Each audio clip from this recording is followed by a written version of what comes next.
তো 2 দিন হয়েছে থাকতে কইছে থাক।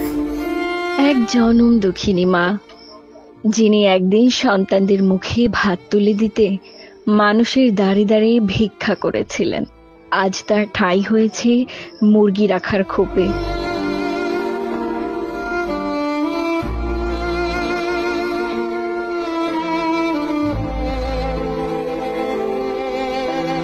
হৃদয় বিদারক এই ঘটনা ঘটেছে পটুয়াখালীর সদর উপজেলার লাউকাঠি ইউনিয়নের দক্ষিণ লাউকাঠি গ্রামে।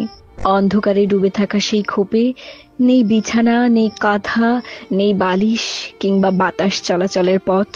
অগোছালো একটি কোণে চুপচাপ বসে আছেন 84 বছর বয়সী বৃদ্ধা লালবুড়ো। মাঝে মাঝে তিনি ডাক দেন পানি আর এক মুঠো খাবারের জন্য, কিন্তু চারপাশে নেই কেউ, একাই কাতরাচ্ছে। তো 2 দিন হয়েছে থাকতে কইছে থাক। আমার দোষীরা আর বাকি ছেলেরা কি আপনার খোঁজ খবর নেয় না? একটা খারাপ অবস্থা নেই, খোঁজ খবর নেয় না। এই বয়সে যে কথা বলতেছে এটাও কিন্তু অনেক আসেনি মোট সেই তো করতে না।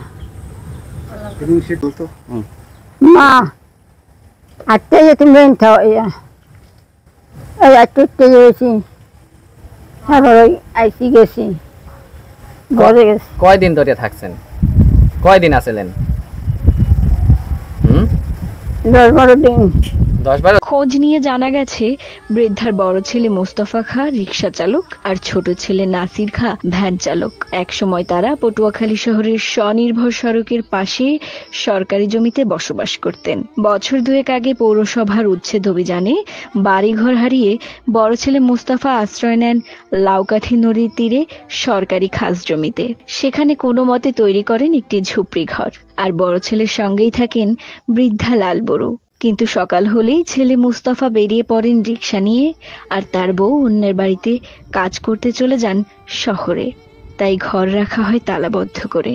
এই কারণে বৃদ্ধা মা আশ্রয় নেন ছোট্ট এই খোপের মধ্যে। আমরা তো রাখছি আমার মায়ের, মায় কয় কি তাহলে তোরা সময় আবি তাহলে চাবি আমার দ্বারা দিয়ে আমি কি মা ঘরটা তুমি যে থোবা, তুমি তো একদিকে চলে যাও, তুমি এই আসো এই নাও, তাহলে মা তুমি হলে তুমি আমার ওই ভাই আছে এক বাসায় ছোটো ভাই, তুমি হেনে যাই থাও। কারণ আমি এখানে থাকবো না, তাহলে আস্তে আস্তে তাহলে এই ডেরবে থাই, তোর বউ যে সময় আবি আমি সেই সময় হেনে উঠতে আমি থাকি যাম। এইবার হয়েছে ঘরের মধ্যে ঘটনা। আমি তো মানের বাসায় যাই, কালকে আমি লই গেছি উপর ডাক্তার দেখাইতে, ডাক্তার দেখাই আমি বই থুইছি, আমি কইছি কি আমি এখানে বন আমি প্রেসক্রিপশন আনি লই, এবার আমি ডাক্তার অঙ্ক লই যেমন ওষুধ মশুদ টান মনে আমার পিছ আইছে, আই তো ওখানে বই রয়েছে। এবার আমি আইয়ে ঘরে উঠেছি আমি মানের বাসায় কাম করি, আমি তালাবি করি, আমি নাওয়াই খাওয়াই, আমি মানের বাসায়। সম্প্রতি ঘরের ভেতর প্রবেশের সময় পড়ে গিয়ে মাথায় আঘাত পান বৃদ্ধা লালবুড়ো, ভেঙে যায় একটি হাতও। পরে ডাক্তারের কাছে নিয়ে তার চিকিৎসা করিয়ে আনেন ছেলে বউ। এরপর তার জন্য নিচু করে বানিয়ে দেওয়া হয় ছোট্ট ঘর, যা দেখতে মুরগির খোপের মতন।